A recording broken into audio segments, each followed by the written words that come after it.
최근 가장 잘 팔리는 예술가, 고전 화가, 그리고 가장 검색이 많이 되는 주요 화가들을 알아보는 시간을 가져보겠습니다. 자, 시작할게요. 바모스.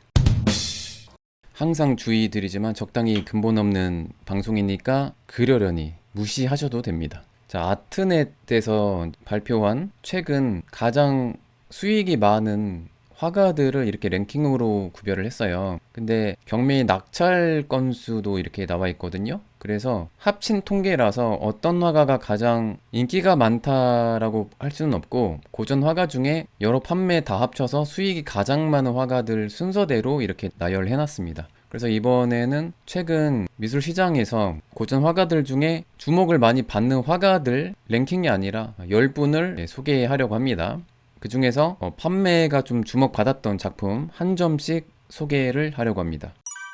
이번에는 랭킹이 아니라 첫 번째 화가 장 바티스트 시메옹 샤르댕이라고 해서, 이름은 좀 어렵지만 샤르댕이라는 화가 이름을 들어보셨을 수도 있어요. 정물 화가로 되게 유명하죠. 주로 18세기에 활동했던 프랑스 화가입니다. 정물화뿐만 아니라 리얼리즘 성향의 그 장르 회화, 주로 일상을 포착했던 그런 화가라고 볼 수가 있고, 이후에 근대의 그 마네에게도 영향을 줬다고 알려져 있죠. 올해는 1회 그 낙찰이 됐다고 합니다. 이 작품으로 알려져 있습니다. 2,800만 달러, 약 375억 원이라고 합니다. 계산이 좀 틀릴 수 있으니까 그러려니 다 믿지 않으시길 바랍니다. 샤르댕 작품 중에 크리스티 경매에서 최고가라고 해요. 그리고 18세기 프랑스 회화의 경매 기록이라고 합니다. 자료 조사한 바에 의하면 이렇게 제가 메모를 했네요. 잘린 멜론이라는 작품입니다. 근데 이런 과일들 보면 최근 현대인들이 과일을 유전자 변형 좀 많이 하잖아요. 근데 가끔은 과일의 조상이 원래 모양이 현대의 과일과 모양이 다르네, 이런 걸 좀 볼 수가 있습니다. 당시에 멜론인데 색감이 변해서 그런지 몰라도 되게 붉은색에 가깝다는 게 좀 재밌습니다. 그러니까 안에 색깔 보면 약간 호박 같기도 하고 그렇네요. 근데 외관은 유럽에서 제가 봤던 멜론 질감과 많이 다르진 않은 것 같습니다. 여기는 복숭아 같고요. 뭔가 포근한 스타일의 정물화라고 생각이 듭니다. 되게 안정적인 그런 색감, 고전 스타일에 가깝죠. 근데 그런 건 생각해야 됩니다. 18세기 작품이니까 변색이 돼요, 유화라는 게. 물론 복원도 했겠지만 그걸 감안하고 원래 색감은 아니라는 거를 조금 생각해서 보는 게 좋죠. 그리고 2022년도 경매네요. 아트 퀴리얼이라는 경매가 있나 봐요. 350억 원에 팔렸다고 합니다. 산딸기. 근데 이 작품이 루브르 박물관에서 최종적으로 구매를 했대요. 근데 워낙 비싸다 보니까, 그리고 가치가 있는 작품인데 아무래도 이제 보물급이다 보니까 대규모로 모금 운동을 했다고 합니다. 여러 시민들과 몇 명의 자본가들의 도움으로 결국 루브르 박물관에서 구입을 했다고 해요. 그만큼 샤르댕의 정물화 작품이 되게 가치가 있다는 거겠죠? 되게 포근한 분위기 있는 스타일입니다. 엄청 튀는 스타일도 아니고, 물론 색감이 좀 바뀌었다는 거를 염두해야 되겠지만 되게 마음이 안정되는 그런 색감인 것 같아요. 유럽의 당시 산딸기가 이런 모양이었나 봅니다. 그림 너무 좋다고 하시네요. 그리고 잠볼료냐라는 화가입니다. 근데 이탈리아 화가들은 별명을 많이 부릅니다. 별명이 잠볼료냐가 됐어요. 원래 이름은 장 볼로그네인데 이렇게 별명으로 많이 불렀나 봐요. 당시에 이름처럼 씁니다. 이탈리아 화가들은 지금 현재도 별명을 좀 많이 부릅니다. 이탈리아 사람들. 매너리즘 시대의 화가로 보통 분류를 하더라고요. 이 작가의 가장 유명한 그 작품 잠자는 ним프, 요정을 이렇게 표현했습니다. 비너스와 좀 비슷하기도 하죠. 주로 조각가로 유명하고 벨기에 출신인데 주로 피렌체, 이탈리아에서 활동했던 작가입니다. 올해 크리스티 경매에서 590만 달러, 약 77억 원에 낙찰됐다고 합니다. 사이즈가 그렇게 커 보이진 않는데, 그리고 제가 되게 좋아하는 엘리자베트 루이 르 브랭, 어려우면 르 브랭으로 좀 기억하면 좋을 것 같습니다. 그 프랑스의 로코코 시대 때 화가인데 그 유명한 마리 앙뚜아네트 초상화를 그린 대표적인 궁정 화가 이자 당시 귀족들에게 엄청 인기가 많았던 화가였죠. 근데 그렇게 잘 나갔던 화가였고 당시 남성 중심의 그 시대에서 여성 화가로 가장 성공했던 화가라고 볼 수가 있죠. 근데 이렇게 성공을 했는데 프랑스 혁명을 거치면서 로코코의 유물을 다 파괴하잖아요. 계몽 사상가들이. 그래서 이 마리 앙뚜아네트의 화가라는 이유로 도망 다녔습니다. 그래서 프랑스를 몇 년간 떠났어요. 그 뒤에 안정됐을 때 다시 돌아왔거든요. 르 불행이 자화상도 되게 유명하고 매우 아름다운 자화상 한 점이 런던의 내셔널 갤러리에도 한 점 소장돼 있죠. 이 작품은 여행 의상의 옷을 입은 그런 자화상이라고 합니다. 올해 17번 낙찰됐다고 합니다. 판매 횟수예요. 그래서 여러 그림들이 판매됐다는 얘기겠죠. 그러니까 판매 순위 다 합치면 상위권에 뽑히는 인기가 많은 화가라고 볼 수가 있습니다. 네, 맞아요. 되게 사랑스러운 초상화. 그러니까 이분 스타일의 순정 만화처럼 정말 럭셔리하고 이쁘게 그립니다. 이 그림은 약간 드로잉 스타일이라서 색감이 아주 돋보이는 편은 아니지만 다른 그림들 보면 정말 화사하고 이쁘게 그립니다. 이게 아마 작년 경매로 기억합니다. 아마 작년 소도비 경매에서 720만 달러, 약 94억 원에 판매됐던 작품 티푸라고 해서 티푸 왕국의 술탄 대사가 프랑스에 왔나봐요. 무하마드 데르비시 칸의 초상화라고 합니다. 그래서 이 초상화가 이국적인 인물을 그린 것도 있고 되게 희소성이 있었나봐요. 그래서 이런 고가에 이렇게 판매됐다고 합니다. 18세기 말에 활동했던 시민혁명의 불운을 겪었던 성공했던 궁정화가 엘리자베트 루이 비제 르 불행이라는 화가였습니다. 초상화가로 유명했던 안토니 반다이크, 벨기에 출신이지만 주로 영국에서 궁정화가 그리고 귀족들의 초상화로 유명했던 화가입니다. 그러니까 작년부터 최근 1년간 12번의 낙찰이 된 그런 기록이 있습니다. 그러니까 주로 이 그림처럼 드로잉과 파나 시리즈가 많이 판매된 것 같아요. 여러 점이 있으니까. 이 작품도 드로잉이고 파나 프로젝트, 이코노그래피라고 해서 당시 귀족들과 당시 주요 인사들 초상화 시리즈를 그렸나봐요. 주로 파나로. 그 중에 한 점을 이렇게 경매에 내놔서 크리스티 경매에서 210만 달러에 거래됐다고 합니다. 그저 부럽다고 하시네요. 윌렘 혼디우스 초상화입니다. 이분이 당시에 조각가로 기억합니다. 예술가로 기억합니다. 그리고 되게 감성적인 작품인데 장 바티스트 그레즈라는 작가입니다. 프랑스의 왕립 아카데미 출신인데 시대를 보면 신고전주의 시대 때로 볼 수가 있어요. 아카데미즘 스타일이고 당시 신고전주의로 유명한 자크 루이 다비드가 워낙 유명해서 좀 저평가받았어요. 이 그 화가에 비해서 요즘에 되게 주목받는 작가로 볼 수가 있죠. 장 바티스트 그레즈. 이 작가는 초상화도 많이 그리는데 가족 초상화를 또 되게 많이 그렸어요. 근데 우화적이거나 교훈적인 주제의 작품을 많이 그렸다고 합니다. 그리고 이 작품처럼 되게 감성적인 그런 스타일로 작업을 많이 한 것 같아요. 죽은 새를 두고 울고 있는 소녀. 이런 주제의 작품이 많지는 않았던 것 같아요. 다른 작가들, 비슷한 시대의 작가들 성향을 보면 역사적인 주제이거나 아니면 왕족, 귀족들 초상화를 되게 그냥 럭셔리하게 그렸을 때였던 것 같거든요. 근데 뭔가 이런 짠한 그런 스타일은 좀 많지 않았던 것 같아요. 크리스티 경매에서 약 247만 달러, 우리 돈으로 32억 원에 거래됐다고 합니다. 메멘토 모리로 해석할 수도 있겠네요. 좋은 말씀 해주셔서 감사합니다. 죽은 새가 종교화에서는 물론 죽은 새로 표현하진 않지만 예를 들어서 방울새 같은 경우에는 예수 그리스도의 죽음을 상징하는 알레고리이기도 하죠. 도상이기도 해요. 뭔가 다른 의미로 해석할 수도 있을 것 같습니다. 앵그르도 약간 시대가 겹치죠. 신고전주의 화가니까. 색감 보면 근데 꼬꼬에서 약간 신고전주의 과도기 같은 그런 느낌이 좀 보이기도 합니다. 아무튼 장 바티스트 그레즈라는 화가였고 그 다음에 그 유명한 렘브란트입니다. 네덜란드 바로크 화가죠. 네덜란드의 예술 전성기였던 황금시대의 가장 유명한 화가입니다. 당시 사교계에서 초상화가로 본래 엄청 유명했다가 야경 잘못 그렸다가 좀 망하죠. 사치도 너무 심해서 집안도 되게 살림이 안 좋아졌고요. 어쨌든 괜찮았을 때 주로 그렸겠죠, 아무래도. 그래서 이 두 명의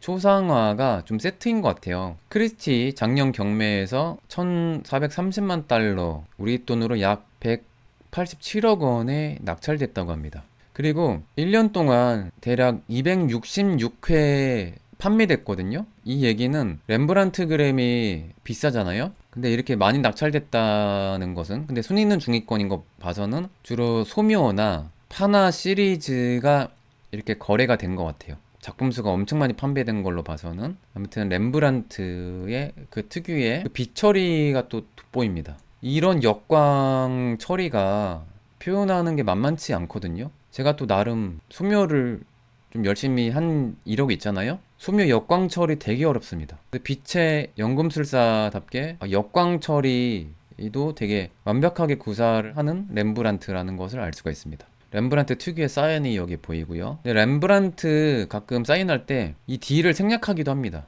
그래서 무조건 D가 없다고 위작은 아니라고 해요. 여기는 D 있는 것 같아요. 그리고 조반니 귀디, 이름 되게 어렵죠? 조반니 귀디라고 짧게 이렇게 부르겠습니다. 조반니 귀디. 그 전쟁의 한 장면을 그린 것 같은데, 근데 이 작품이 본래 결혼식을 꾸미기 위한 상자의 한 면이었다고 해요. 르네상스 초중반의 그림이거든요. 그래서 156만 달러에 낙찰됐다고 합니다. 약 20억 원이라고 해요. 그리고 이 조반니 귀디, 당시 이 작가의 별명은 스케지아, 이게 아마도 조각가라는 뜻으로 알고 있습니다. 별명이 스케지아였나봐요. 보통 이렇게 부르기도 합니다. 종교화가였고 그 유명한 르네상스 초창기에 엄청 유명했던 마사초의 동생이래요. 최근에 2회 낙찰됐다고 합니다. 실제로 보고 싶다고 하시고, 아무튼 좀 가까이서 보면 한 전쟁을 그린 것 같네요. 코리오라누스의 스토리예요. 로마와 볼스키족 간의 전쟁이라고 하네요. 그리고 이 주제가 셰익스피어의 비극 중 하나의 그 이야기라고 합니다. 로마의 장군 코리올라누스의 전쟁을 표현한 거라고 합니다. 여러분 그렇대요. 개인적으로 이런 거 관심 없습니다. 많이 알고 싶진 않아요. 유물급인데 그거 치고 좀 싼 거 같기도 하고, 게다가 마사처 동생식이나 되는데 성은 어딘지 모르겠습니다. 로마 시대 때를 배경으로 그린 거라고 하니까 색깔이 진짜 핑크빛이 좀 신기하네요. 당시에 안료값 진짜 비쌌거든요. 돈을 진짜 많이 썼다는 거를 또 알 수가 있네요. 럭셔리한 재료입니다. 지금은 화학적으로 물감 색깔을 편하게 쓰지만 옛날에는 자연의 광물이나 뭐 벌레라든지 뭐 꽃잎 이런 데에서 다 직접 추출하거든요. 되게 비쌌죠. 다음 넘어가겠습니다. 독일을 대표하는 르네상스의 아버지 알브레히트 뒤러 하면 그 니른베르크가 인쇄술의 본고장이자 또 파나의 당시 가장 유명했던 도시였어요. 그 니른베르크에서 가장 유명했던 파나가이기도 합니다. 파나가 되게 중요한 매체예요. 예술 역사에서도 파나 역사에서 가장 중요한, 제 생각엔 5명 안에 뽑히는 작가라고 볼 수가 있습니다. 게다가 그 종교개혁 시기가 인쇄술이 가장 발달했던 시기였잖아요. 갑자기 그 시기에 파나도 엄청 발전했어요. 그래서 인쇄술과 파나술은 매우 밀접한 관련이 있습니다. 그리고 역사성이 있기 때문에 또 뒤러의 파나가 가치가 있는 거죠. 뒤러의 파나 중에 기사, 죽음, 그리고 악마라는 파나 한 점이 5,800만 원 정도 한다고 해요. 올해 낙찰됐다고 합니다. 44,000달러라고 합니다. 약 44,000달러. 레어북 옥션에서 거래가 됐다고 합니다. 근데 판매 순위가 10위이고 223회에 낙찰됐다는 걸로 봐서는 뒤러의 파나가 올해 되게 많이 팔렸다고 볼 수도 있겠네요. 파나가 약 5천만 원이면 꽤 비싼 거라고 생각합니다. 이 디테일한 원판 그리려고 얼마나 노력했을까? 엄청 노가다라는 생각이 드네요. 뒤러의 가장 유명한 파나 중에 또 하나가 멜랑콜리라는 르네상스의 시대정신을 또 담은 그런 파나가 유명하죠. 뒤에 악마들 되게 귀엽게 그렸습니다. 이 악마들을 아주 부정적으로 그린 게 아니란 생각도 드네요. 메멘토 모리를 상징하는, 혹은 바니타스를 상징하는 시계가 있고 죽음이 얼마 안 남았음을 경고하는 것 같습니다. 되게 낭만주의적이네요. 또 왜냐면 목숨 걸고 죽음에 맞서 싸우는 게 또 기사의 또 의무니까 여러 가지를 또 상상하게 만드는 장치입니다. 뒤러 특유의 AD 사인이 있어요. 알브레히트 뒤러의 시그니처입니다. 여기 또 해골 바니타스, 메멘토 모리를 상징하죠. 메멘토 모리의 기원 자체가 말씀하신 로마가 승전하고 돌아온 장군이 했던 말에서 기원된 걸로 알고 있습니다. 예, 잘 말씀하셨어요. 기원 자체가 거기서 시작됐다고 저는 알고 있습니다. 자, 그리고 역시 네덜란드 황금 시대, 바로크 시대죠. 그 시대에 가장 유명한 풍경화가 중에 한 분, 살로몬 반 루이스달, 보통 루이스달로 많이 부르죠. 한 점이 이렇게 거래가 됐습니다. 소도비 경매인데 정확한 거래에 낙찰가는 공개를 안 한 것 같아요. 그래서 대략 26억에서 30억 원 사이에 경매된 걸로 추정합니다. 그래서 여기 풍경이 네덜란드의 고린 험을 표현했나 봐요. 거기에 메르베데 강의 당시의 그 풍경을 그린 거라고 합니다. 지금 시기면 계절이 어느 계절일까요? 여름은 아닌 것 같네요. 한 가을이나 봄이 되지 않을까. 그리고 이 루이스 달이 해양 풍경화로 되게 유명합니다. 강이나 바다의 배 풍경을 되게 잘 그렸던 화가였죠. 구름의 새들 인상 깊다고 하시고, 네덜란드 황금시대의 풍경화 역사에서 되게 중요합니다. 왜냐하면 진정한 풍경을 위한 풍경이 베투타라고 볼 수가 있어요. 그러니까 도시 풍경이나 엄청 스케일감이 있는 전문 풍경화를 이탈리아에서 주로 베투타라고 부르는데, 그 베투타의 기원이 플랑드르 지방 혹은 네덜란드 플랑드르 문화권이라고 볼 수가 있어요. 이 비슷한 시대에도 다른 나라에서는 풍경화가 중심이 아니라 풍경화 안에 그래서 신화나 종교화 주제를 많이 그렸습니다. 근데 이 네덜란드가 독일에서 시작된 종교개혁에 직접적인 영향을 받았고 신교도가 되게 강한 지역이죠. 그래서 상업을 되게 중요시 여겼습니다. 그 신교도 지방에서는. 그러면서 신흥 부자, 신흥 상인 계급이 등장하면서 그 상업이 엄청 발달했죠. 무역도 그렇고, 예.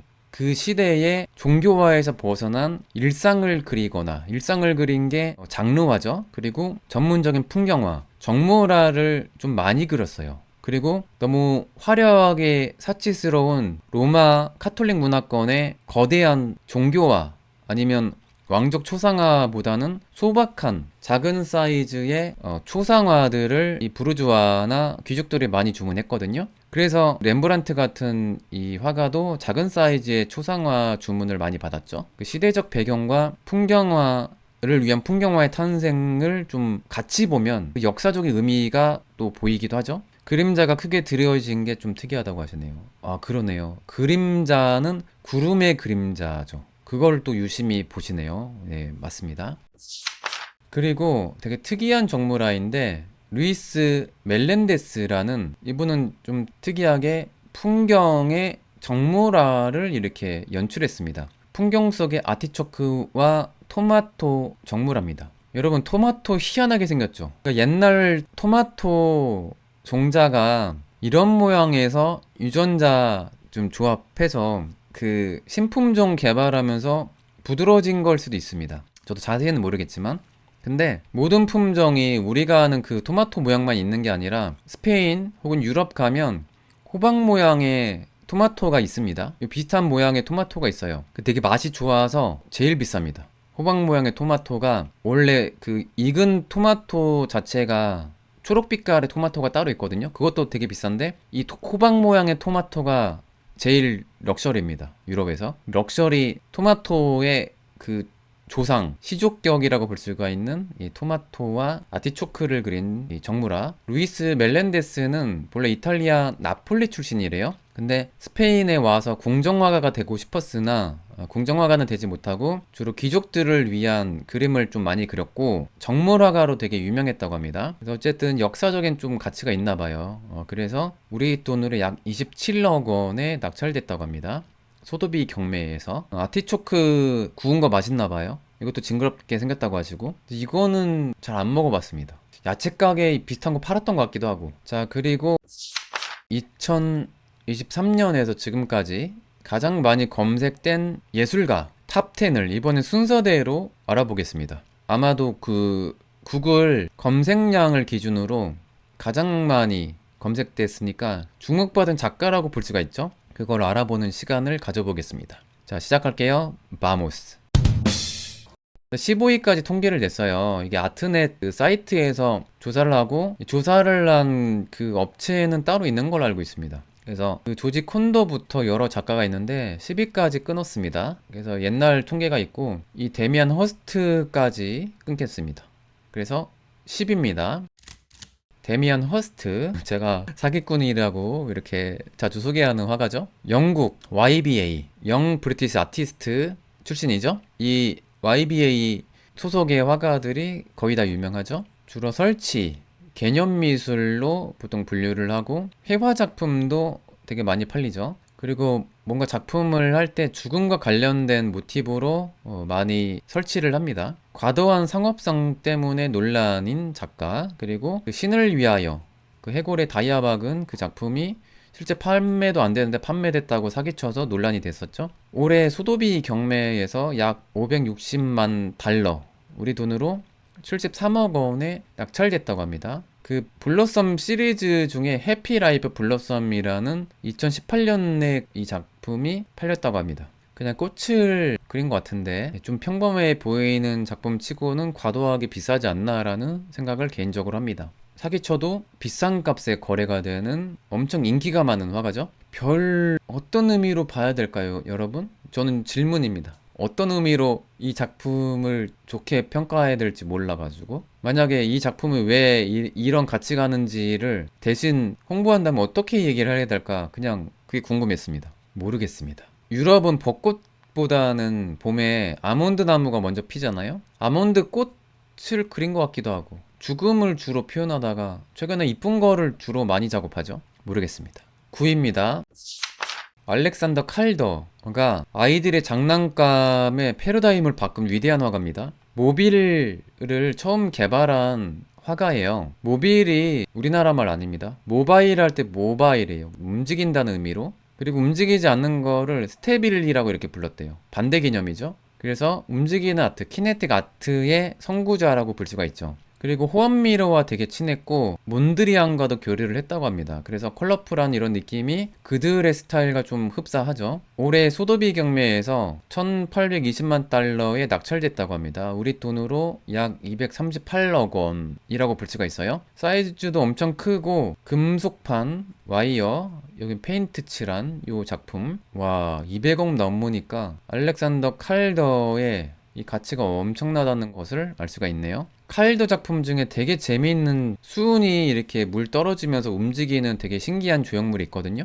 그게 바르셀로나의 그 호암미로 재단 미술관에 있습니다. 제가 11월 달에 또 투어로 보러 가죠. 자, 아무튼 높은 순위에 있는 알렉산더 칼더. 자, 8입니다. MZ 세대들에게도 되게 힙한 작가죠. 장 미셸 바스키아입니다. 82년도에 제작된 무제 작품, 그 뉴욕 도시를 표현한 작품이라는 평가가 있더라고요. 바스키아가 이전부터 많이 그렸던 날개 달린 이 이미지, 그리고 뭔가 무심하게 사람 그리는 이런 스타일, 그리고 텍스트.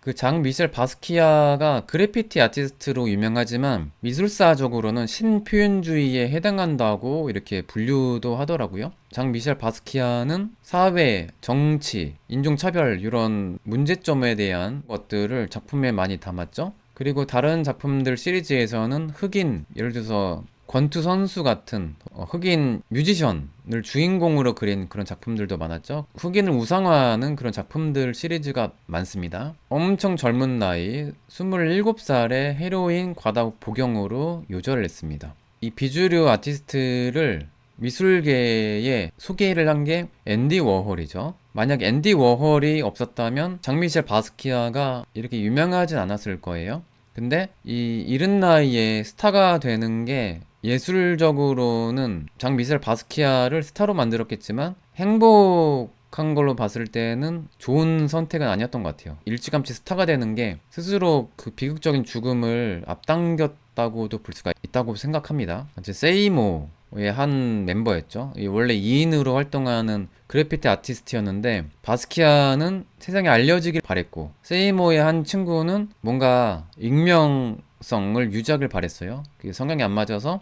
따로 나왔죠. 맞아요. 알리. 권투 선수 영웅이었던 알리를 그린 것도 맞아요. 네. 알리 생각이 안 나서 아까 말씀 못 드렸습니다. 도와주셔서 감사합니다. 자, 7위입니다. 알렉산더 칼더와 친했던 호암 미러입니다. 바르셀로나 까탈루냐의 간판 현대미술 거장이죠. 이 까탈루냐 출신의 가장 유명한 회화 작가 두 분 있죠. 달리와 호암미로가 있습니다.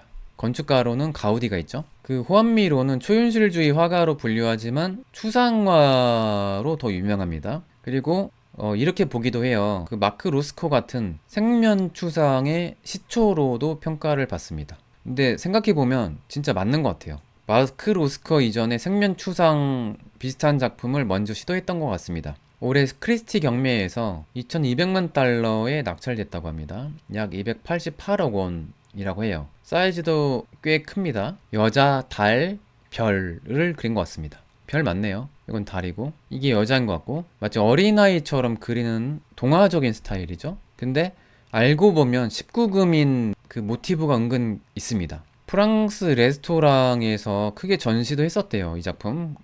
제가 메모한 걸로는 레스토랑 소유였는데 이거를 경매에 내놓은 걸로 알고 있습니다. 네, 그래서 올해 굉장히 고가에 판매된 호암미로의 작품 288억 원짜리 작품입니다. 그렇죠. 진라면이랑 호암미로가 어떻게 콜라보한 건지 아직도 미스테리. 호암미로 재단과 콜라보한 거죠. 여러분 진라면 대기업이잖아요. 왜 못해요? 호암미로 재단과 계약해서 몇 년도까지 약간 이미지 사용을 할게요. 그래서 몇 억 줬겠죠. 기간 끝나고 마케팅 엄청 성공해서 지금은 호암미로 비슷한 디자인의 약간 짝퉁 디자인 됐습니다. 호암미로 짝퉁. 그래서 옛날 호암미로 진라면 패키지 아직도 가지고 계신 분 계시면 나중에 경매에 내놓으면 고가에 팔 수 있을걸요? 아, 그 생각 못했네요. 호암미로 진라면 팔 때 진라면 봉지 혹은 안 뜯은 거 소장한 분이 승자입니다. 갑자기 후회되네요.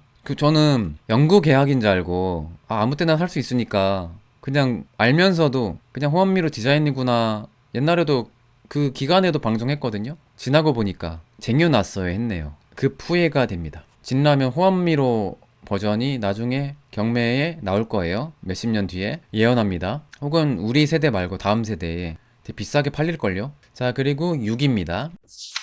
게르하르트 리히터, 독일의 현존하는 화가 중 가장 유명한 작가 중에 한 분이죠. 안젤림 키퍼는 의외로 10위권 안에 없네요. 이 작품이 2760만 달러, 우리 돈으로 약 360억 원, 달러가 아니라 억 원이죠. 이게 무슨 뜻이죠, 여러분? 그냥 제목 자체가 추상적인 이미지네요. 이게 추상이란 뜻이니까 대략 이 스펠링 봤을 때 빌트가 이미지란 뜻인가 봐요. 독일어 같은데.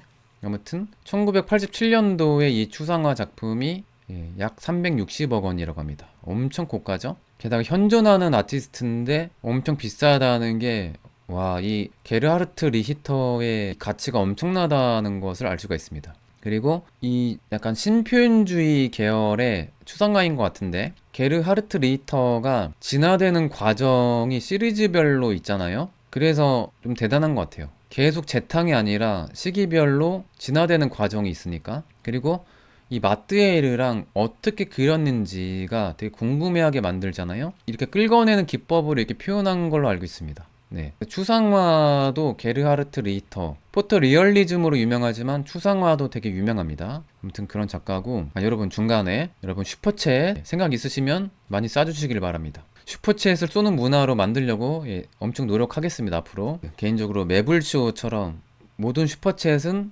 기부합니다 라고 하고 싶지만 그럴 사정이 못 돼서 모든 슈퍼챗은 저를 위해 쓰입니다. 그렇게 말하면 안 되고 허세미술관을 위해서 씁니다. 이렇게 말해야지. 아무튼 그렇습니다. 자, 5위입니다.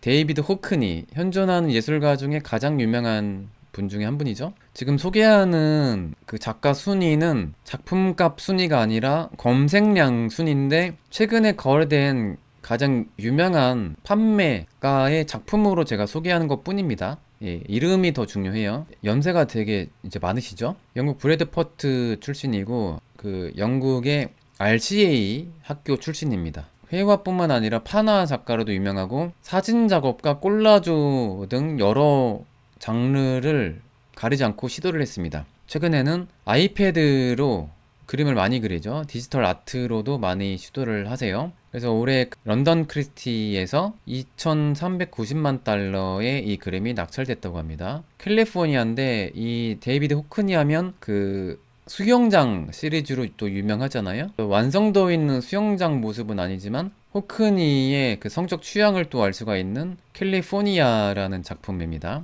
아크릴 혹은 유화로 완성한 것 같아요. 동시대 작가인데 300억 원이 넘는다는 게 정말 대단하다는 것을 알 수가 있습니다. 작품 자체가 대단하다기보다는 호크니가 가진 브랜드 파워가 엄청나다는 것에 새삼 놀랍니다. 4위입니다. 마르크 샤갈이에요. 샤갈. 당시론 러시아 제국이었는데 현재는 벨라루스죠. 비테프스크 출신의 마르크 샤갈입니다. 나중에 국적 옮겨서 프랑스 작가가 됐죠. 이 화가는 어떤 사조다, 어떤 그룹이다라는 거를 스스로는 부정했어요. 초현실주의다, 표현주의다, 큐비즘이 영향받았다 이런 거 다 거부하고 나는 내 스타일이다 라고 했지만 다 영향을 받았고 조금씩 많이 따라 있습니다. 되게 동화적인 감성의 그런 따뜻한 분위기의 그림을 그린 걸로 알려져 있으나 알고 보면 그로테스크한 그림이 꽤 많아요. 게다가 전쟁을 겪었던 시대의 화가였으니까요. 그리고 이 동물도 그렇고 닭도 그렇고 바이올린 연주자도 그렇고 유대인의 정체성을 되게 많이 드러냅니다. 그리고 나치의 탄압을 한창 받았던 도망자 시절에는 기독교의 도상이 들어가는 그림도 많이 그렸어요. 예수님 십자가가 돋보이는 그림. 유대인이 기독교 도상의 그림을 그린다는 것은 저는 좀 목적이 있지 않을까라는 생각이 들더라고요. 옛날에는 종교적으로 되게 관대한 화가였구나, 유대인임에도 불구하고 그런 생각을 했다가 도망자 시절이니까 생존 차원에서 기독교 도상을 그린 게 아닐까 이런 생각을 하게 됐습니다. 올해 필립스 경매에서 약 20억 원 이상의 이 그림이 낙찰됐다고 합니다. 이 그림 뜻이 그리고 신부라고 합니다. 그러면 샤갈의 자화상일 가능성이 많고 그 샤갈의 그 아내 벨라를 그렸을 가능성이 많네요. SM님 후원 너무 감사합니다. 슈퍼챗 너무 감사합니다. 유튜브 활동에 엄청 큰 힘이 됩니다. 여러분 너무 감사합니다. 너무 감사합니다. 아무튼 샤갈의 이 작품이 고가에 팔렸다라는 거죠. 근데 샤갈 치고는 사이즈도 꽤 큰 것 같은데 샤갈 치고는 너무 어두워서 그런지 몰라도 다른 작가에 비해서는 그렇게 비싸진 않네요. 3위입니다. 3위. 구글에서 가장 검색 많이 된 화가 3위 쿠사마 야요이입니다. 쿠사마 야요이가 이렇게 인기가 많다니. 샤갈보다 인기가 많네요. 와, 호크니보다도 리토보다도 호암미로보다도 바스키아보다 알렉산더 칼더보다 데미안 허스트보다. 와, 여러분 이쯤에서 이번에 좀 하고 싶었던 이야기가 있는데 쿠사마 야요이가 엄청 인기가 많다는 것을 또 이번 이 랭킹을 통해서 알 수가 있잖아요. 우리나라 미술계 파워가 만약에 인지도가 엄청 세진다면 최소한 10위권 안에 한 분이 나와야 돼요. 그런 시대가 됐을 때 아, 우리나라 미술계 위상이 진짜 많이 높아졌구나가 새삼 느껴질 겁니다. 여기에 김환기나 장욱진 같은 화가 한 분이 들어가야 돼요. 근데 외국인이 김환기 작가를 알까요, 과연? 컬렉터들이? 우리나라 그림 관심 있어 하는 컬렉터들은 알겠죠. 근데 전 세계 대중들의 대다수는 김환기 모를 것 같아요. 이게 문제입니다. 왜 홍보가 안 될까요? 홍보가 될 수가 없죠. 우리나라 여행 왔는데 미술관에 한국 오면 김환기 그림 봐야지 이라고 누가 그래요? 장욱진 그림 보러 가야지 누가 그래요? 전시하는 데도 없는데? 거기서부터가 문제예요. 정선 그림, 빛 때문에 자주 전시도 할 수 없죠. 홍보의 치명적인 문제입니다. 아무튼 그런 거를 느껴요. 자, 쿠사마 야요이, 일본 나가노 현 출신이고 그 점으로 자신만의 완전한 그 캐릭터를 만들었죠. 그래서 점으로 막 갖다 찍는 이런 스타일 비슷한 분들 조심하세요. 쿠사마 야요이에 먹힙니다. 아니, 이런 아류로 분류될 수도 있으니까 이런 스타일 웬만하면 피하는 게 좋습니다. 폴카 다트라고 부릅니다. 그 설치 작업도 이제 많이 했고, 근데 이런 점, 변태 호박만 유명한 게 아니라 이 쿠사마 야요이가 또 왜 유명한 거냐면 젊은 시절부터 자신의 브랜드를 차근차근 쌓아 올렸어요. 누드 퍼포먼스도 옛날부터 많이 했었고 그 다음에 팝아트, 행위예술을 이전부터 많이 시도했습니다. 베니스 비엔날레에서도 이 동그란 그 메탈 재질의 구슬로도 되게 호평을 받았죠. 그런 게 쌓여져서 이런 땡땡이 꽃 시리즈도 고평가를 받는 거죠. 131억 원에 낙찰됐다고 합니다. 올해 홍콩 크리스티 경매에서. 이 화가가 한때는 또 미니멀리즘도 시도하고 누보 레알리즘도 시도했습니다. 그래서 뭔가 실험적으로 했던 그 과정이 있었고, 지금은 꾸준히 스스로 좀 진료하러 가시니까 작품 활동하기가 아무래도 힘들 것 같아요. 네, 그래서 주로 설치를 작업실, 스튜디오에 시키는 것 같아요. 네, 이 정도 거장이면 본인이 작업을 많이 안 하죠. 특히 설치물 같은 경우에는. 그래서 브랜드 파워가 엄청나다는 것을 새삼 느낍니다. 아무튼 쿠사마 야요이의 플라워 이 작품 131억 원이라고 합니다. 자, 2위입니다. 2위. 앤디 워홀이에요. 앤디 워홀의 그 실크 스크린으로 찍은 이 엘비스 작품. 세계적인 미술관에도 엘비스의 실크 스크린 시리즈 작품이 꽤 있죠. 그 중에 한 점이 무려 1,000억 원이라고 해요. 오늘 소개한 작품 중에 가장 비싸네요. 현재까지. 원래 있는 사진을 실크 스크린으로 단지 찍었을 뿐인데 얼굴도 잘린 이미지예요. 이게 1,000억 원이라니 엄청납니다. 올해 뉴욕 크리스티 경매에서 이렇게 고가에 팔렸다고 합니다. 앤디 워홀은 미국의 상업 미술을 대표하는 화가죠. 브랜드 파워가 엄청 세다는 거예요. 그리고 미국의 대중문화 하면 한 60년대 떠올리는 이미지의 아이콘이기도 해요. 그래서 더 높게 평가하는 것 같아요. 그리고 바스키아와 또 친했고 바스키아를 스타로 끌어올린 게 앤디 워홀이기도 하죠. 그리고 셀럽과 많이 어울렸고 스스로 연예인처럼 활동했던 그런 셀럽형 작가의 1세대이기도 하죠. 그런 것도 미술사에서 되게 위대하게 평가하는 것 같아요. 그렇게도 계산하네요. 엘비스 한 명당 330억 원. 그리고 엘비스라는 캐릭터 자체가 또 이 천재 아티스트가 일찍 요절했잖아요. 그런 역사성도 있어서 이 역사적인 이 가수의 의미도 좀 있는 것 같아요. 그 엘비스를 이렇게 표현한 거니까. 엘비스 프레슬리가 매니저 잘못 만나서 인생 완전 꼬인, 완전 혹사당했죠. 돈은 돈대로 다 먹어치우고. 아무튼 락앤롤의 대부를 실크 스크린으로 찍은 작품. 컬러도 아닌데 더 비싸요. 그죠? 엄청 비싸죠. 1,000억 원짜리 실크 스크린도 어떻게 보면 수작업 하나잖아요. 이게 1,000억 원입니다. 엄청납니다. 대망의 1위 여러분 알아맞혀 보세요. 1위 누굴까요? 1위. 최근 1년간 누구를 가장 많이 검색했을까요? 전 세계 사람들은 알아맞혀 보세요. 아무나. 생각해보니까 반 고흐가 순위 안에 없는 게 진짜 이상하네요. 아, 이거는 좀 의외네요. 맞습니다. 딩동댕 피카소입니다. 게르니카를 그린 피카소. 게르니카가 경매에 나오면 모나리자를 능가할까요? 모나리자도 판매하지 않지만 다빈치의 경매가가 현재 1위잖아요. 다빈치의 경매가를 누릴 겁니다. 만약에 게르니카가 나오면.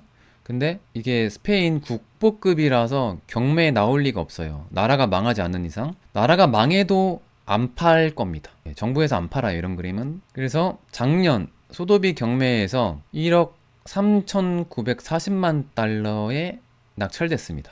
우리 돈으로 1,830억 원입니다. 작년 경매 최고가의 그림이래요, 이 그림이. 피카소의 작품 마리 테레즈 그림 중에 이렇게 센 파란색 배경은 못 본 것 같아요. 나름 디테일이 있는데 일단은 금발의 도상이면 그 마리 테레즈입니다. 그리고 피카소 인터뷰에 따르면 딸 마야 앞에서 너네 네 엄마 젊을 때 가슴 되게 이뻤다라는 농담을 딸한테 했어요. 그래서 그런지 몰라도 가슴을 자주 그립니다.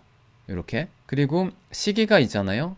마리 테리즈한테 시계 선물 줬을 때를 그린 거래요. 나름 디테일한 스토리가 있습니다. 불륜 중입니다. 왜냐면 올가 부인이 바람 폈을 때 절대 이혼 안 해줬거든요. 재산 문제 때문에. 이 무렵에는 시계도 사준 거 보니까 아직 도라마르와 만나기 전인 것 같습니다. 도라마르와는 주로 36년도 정도부터 만났으니까 그때 좀 갈아타죠. 완전 정리는 또 하는 건 아닙니다. 아무튼 마리 테레즈를 그린 초상화가 1,830억 원입니다. 피카소의 작품에 3명의 여자, 그러니까 가장 유명하잖아요. 근데 전성기 때가 마리 테레즈와 도라마르를 그렸을 때니까 도라마르를 한 장 그렸을 때는 또 게르니카를 그렸죠. 그래서 썰에 따르면 이 게르니카에 울고 있는 이 두 여인이 왼쪽은 마리 테레즈, 오른쪽은 도라마르를 그린 거라는 썰도 있습니다. 그래서 이 게르니카 그릴 때 첫 번째 여친 마르테리즈와 도라마르가 실제 게르니카 한창 바쁜데 그린 와중에 싸웠다고 하거든요. 근데 피카소는 두 여인의 싸움을 말리지 않았다고 하죠. 둘의 싸움을 즐겼다고 알려집니다. 자, 아무튼 피카소의 또 다른 작품, 올해의 경매에는 좀 애매한 작품이 나왔어요. 좀 전성기가 지났을 때 작품이죠. 파이프를 든 남자. 이 작품이 런던 소더비 경매에서 1750만 달러, 약 229억 원에 낙찰됐습니다. 야요이 그림이 131억 원. 앤디 워홀보다 높아야 되지 않을까요, 피카소가? 게다가 이거는 조수시켜서 찍은 건데, 이건 그래도 그렸잖아요. 전성기가 지났을 때지만 알 수가 없는 경매가입니다. 피카소까지 해서 최근 1년간 가장 인기가 많은, 가장 검색이 많이 된 예술가 순위를 이렇게 알아보는 시간이었습니다. 여러분, 구독, 좋아요 많이 해주시고 멤버십 가입은 이 버튼입니다. 멤버십은 미켈란젤로 급이 있어요. 두 번째 급이 고흐급이 있어요. 고흐 멤버십. 세 번째가 렘브란트 일반 멤버십입니다. 나름 차등 혜택이 있습니다. 네, 그거를 뭐 대놓고 말씀 못 드리고 등급별로 볼 수 있는 영상이 좀 다른 게 있고, 그 다음에 가끔 티켓 이벤트도 약간 혜택이 조금 다르긴 해요. 어쨌든 멤버십 가입하면 일반 영상에서 공개 안 하는 영상들을 좀 볼 수가 있고, 좋아요는 무료니까 부탁드립니다. 그리고 편집 방송에서는 땡스 버튼 있으니까 라이브 때는 못 들었던 분들 땡스 버튼 누르시면 됩니다. 유튜브 유지가 쉽지가 않거든요. 슈퍼챗과 땡스를 누르는 문화를 좀 만들려고 합니다. 축구나 연예인 이슈나 정치 유튜버만큼 조회수가 많이 나오기 쉽지 않은 분야잖아요. 그래서 좀 부탁드립니다. 자, 그리고 얼마 안 남았습니다. 이제 다음 주에 떠나요. 그럼에도 자리가 남았습니다. 예, 늦지 않았습니다. 혹시 관심 있는 분들 런던 프리즈부터 파리 아트 바젤까지 아트 페어뿐만 아니라 미술관 투어도 이렇게 일정에 있습니다. 이남일 도슨트와 함께하는 아트 투어 예술 기행을 갑니다. 자, 그러면 인사드리겠습니다. 끝까지 방송을 잘 들어주셔서 감사합니다. 저는 허세미술관의 관장 이한이었습니다. 아스타 루이고 부에나스 노체스. 여러분 굿밤 되세요.